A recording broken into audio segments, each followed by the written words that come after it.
چاق پس یا چاقه میرمن څنګه یخه کړو. سلام ګران لیدونکو، هیله ده چې روغ جوړ او د صحت جامې مو په تن وي. زه یو ځل بیا ستاسو په خدمت کې د یو نوي ویډیو سره حاضر یم. هیله ده چې د پام وړ مو وګرځېږي.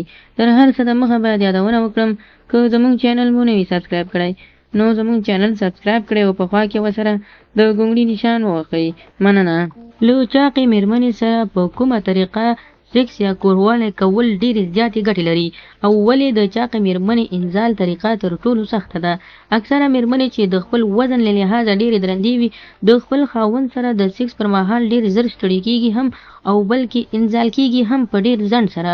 خو که غواړئ چې تاسو میرمن زر انزال کړئ، دغه یو کار حتما وکړئ. د ویډیو تر پایه راسره اوسئ تر څو د چاقو ښځو خاوندان په دې ځان پوه کړي چې میرمن څنګه انزال یا خلاصه کړو. که غواړئ تاسو دغه طریقه استعمال کړئ نو حتما غوږ شئ.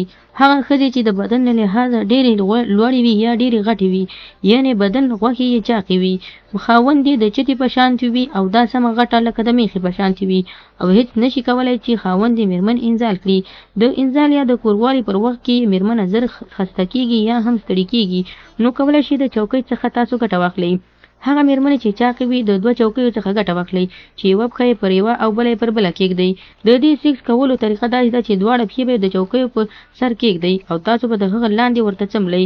کولی شئ د خپل وجود په ښورولو سره د ښځې په هغه ځای کې تاسو خپل ذکر ووهئ، یعنې په شرمګاه کې خپل ذکر ور داخل کړئ تر څو میرمن مو د تاسو د لاندې وهنو څخه خوند واخلي.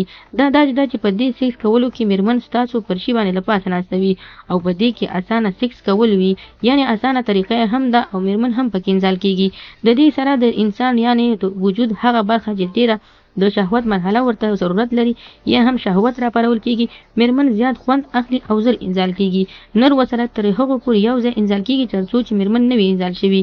یعنې تاسو کولی شئ د چوکۍ په یو څنډه او بله څنډه باندې میرمن کېنوئ او تاسو ور لاندې لاندې اوسېږئ او میرمن د پاسه په خپل ځان راکېنوئ تر څو نیمایي وزن یې پر چوکۍ او لږ وزن یې ستاسو پر ذکر وي.